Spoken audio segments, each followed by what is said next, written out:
Kabar baru bagi pegawai pemerintah, Kementerian Keuangan telah merilis aturan baru terkait standar biaya yang dibayarkan kepada para pegawai negeri sipil dalam menjalankan tugasnya untuk tahun anggaran 2024. Melalui aturan nomor 49 tahun 2023, akan ada kenaikan standar biaya yang diterima para PNS, mulai dari biaya makan, uang lembur, hingga uang perjalanan dinas.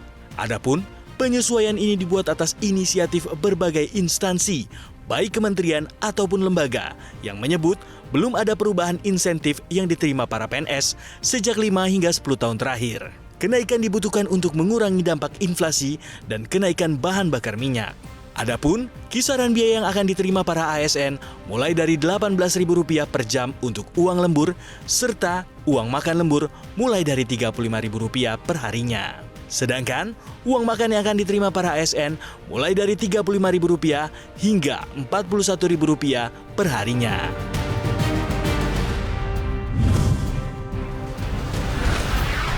Pemerintah anggarkan hampir Rp1 miliar untuk membeli mobil listrik. Menteri Keuangan Sri Mulyani menganggarkan dana Rp966 juta untuk setiap unit mobil listrik pegawai negeri sipil. Sedangkan motor listrik dipatok Rp28 juta per unit. Alokasi itu diatur dalam Peraturan Menteri Keuangan Nomor 49 Tahun 2023 tentang standar biaya masukan tahun anggaran 2022.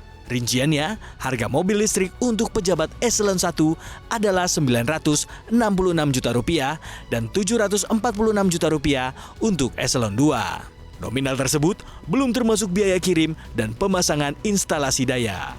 Sedangkan untuk kendaraan listrik operasional kantor dipatok Rp430 juta per unit. Terkait kebijakan ini, Sri Mulyani mengatakan pengadaan tersebut harus memperhitungkan kebijakan pemerintah terkait fasilitas KBLBB. Selain itu, ia mengatakan standar barang kebutuhan pengadaan kendaraan mengacu pada ketentuan yang berlaku.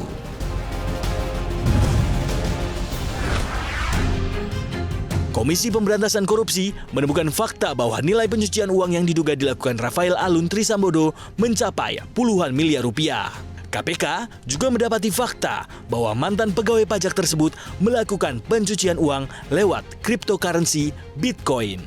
PLT Deputi Penindakan KPK Asep Guntur menjelaskan, temuan terkait kasus pencucian uang Rafael Alun terus bertambah seiring dengan berlangsungnya pendalaman yang dilakukan KPK. KPK juga mengatakan tengah mengusut kepemilikan perusahaan cangkang dan uang Bitcoin yang diduga milik Rafael. Asep memastikan bahwa semua temuan ini akan ditelusuri oleh KPK. Lembaga anti rasuah juga akan menelusuri aset milik Rafael, baik yang terdaftar secara sah maupun yang disamarkan dengan nama orang lain.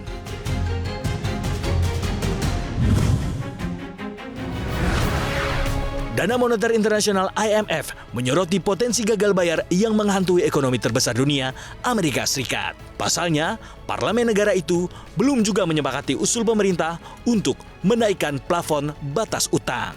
IMF mengatakan, kegagalan pembayaran yang dilakukan Amerika Serikat dapat memicu dampak serius bagi ekonomi global.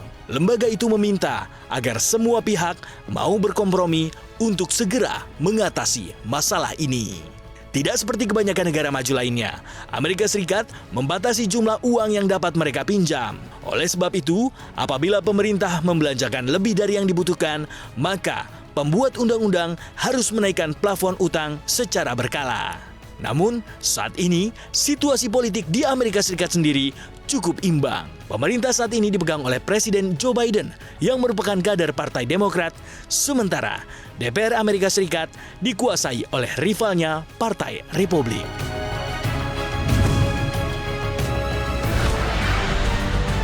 Pertumbuhan ekonomi Malaysia pada kuartal 1 tahun 2023 tumbuh 5,6% year on year.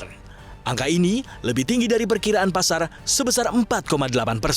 Meski tetap tumbuh positif, namun angka ini melambat dari pertumbuhan 7% yang terjadi di kuartal 3 2022.